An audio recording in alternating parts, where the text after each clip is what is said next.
June 17, June 18, June 19. అందులో ముఖ్యమైన విషయం ఏంటంటే జూన్ 19 గురించి మనం ముఖ్యంగా మాట్లాడుకుందాం. ఓకేనా.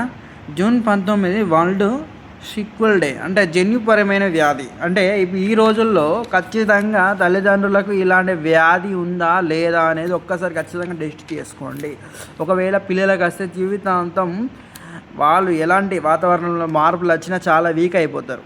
అలాగే చలికాలంలో చలి బాగా పెడుతుంది. అలాగే ఎనిమియా, రక్తం ఎనిమియా ప్రాబ్లం వస్తుంది.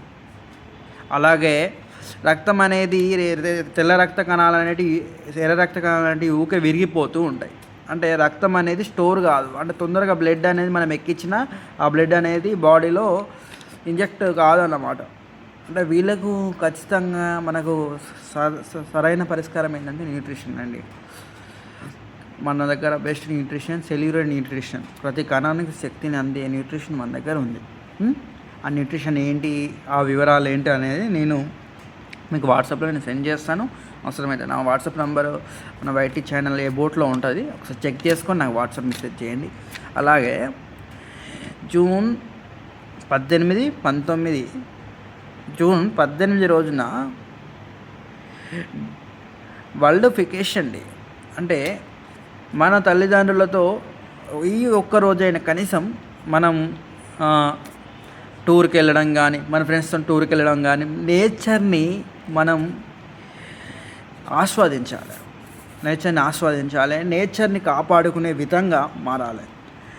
జూన్ 17 మనం ఇంతకుముందు మాట్లాడుకున్నాం, ఎడారి కాకుండా చూసుకోవాలని. అంటే జూన్ 17కి జూన్ 18కి ఎంత దగ్గర పోలికలు ఉన్నాయండి.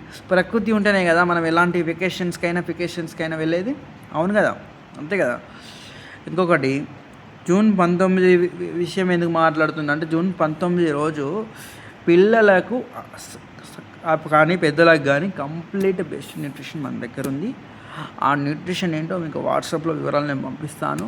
అలాగే బాగా ప్రాబ్లమ్స్ అనేటివి రాకముందే జాగ్రత్త పడడం బెటర్. చలికాలం వస్తుంది అంటే చలికాలం రాకముందే జాగ్రత్త పడాలి. వానాకాలం వస్తుందంటే వానాకాలం రాకముందే ఆ పిల్లల్ని మనం రక్షించుకోవాలి. కాబట్టి సెల్యులర్ న్యూట్రిషన్ ఏ సీజన్లో కానీ వాళ్ళకు ఎనిమియా ప్రాబ్లం వస్తూ ఉంటుంది.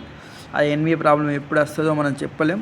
అందుకే ఆ పిల్లలకు జన్యుపరమైన వ్యాధి కాబట్టే ఈ విషయము నేను చాలా పొందపరుచుకొని చెప్పడం జరుగుతుంది.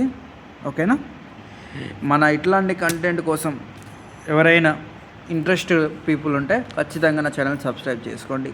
అలాగే మన ఛానల్లో కామెంట్స్ పెట్టడం ఇప్పుడు ఈ మధ్య కామెంట్ సెక్షన్ తీసేస్తారు కాబట్టి కనీసం ఒక లైక్ అండ్ డిస్లైక్, అంటే వీడియో నచ్చకపోతే డిస్లైక్ చేయండి. ఇన్స్టాగ్రామ్లో కూడా మనది కంటెంట్ ఐడియాస్ అని ఒకటి ఉంటుంది, అవసరమైతే అక్కడ కామెంట్ చేయొచ్చు. కానీ అంత ఓపికగా ఈ రోజుల్లో జనాలు లేరు కాబట్టి కనీసం లైక్ అండ్ డిస్లైక్, నచ్చితే లైక్, నచ్చకపోతే డిస్లైక్. ఎందుకంటే నేను ఇంకొకసారి ఆ వీడియో అనేది డిస్లైక్ చేస్తే ఆ వీడియో అనేది అందే వాళ్ళకి అందదు.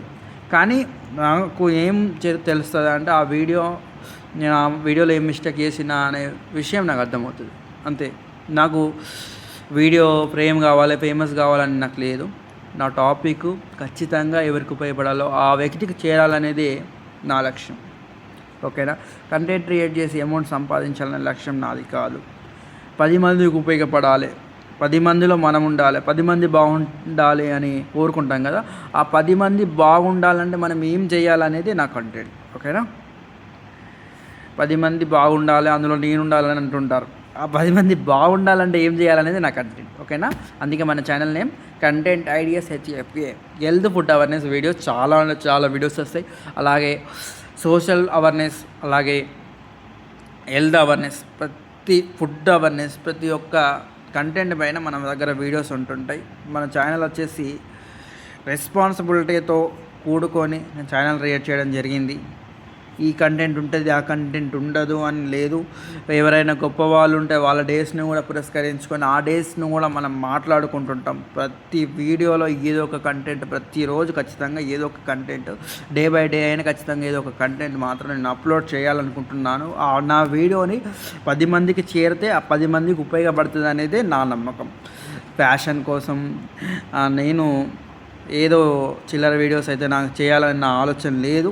అంటే ఎవరి కంటెంట్ వారిది, నేను ఎవరిని దూషిస్తలేను. కానీ నా కంటెంట్ ఏంటంటే 10 మందికి ఉపయోగపడే కంటెంటే. 10 మంది ఖచ్చితంగా ఉపయోగపడాలి, 10 మంది ఖచ్చితంగా ఎదగాలి నా కంటెంట్ ద్వారా, 10 మంది ఖచ్చితంగా తెలుసుకోవాలి. అలాంటిది నా కంటెంట్. ఓకేనా?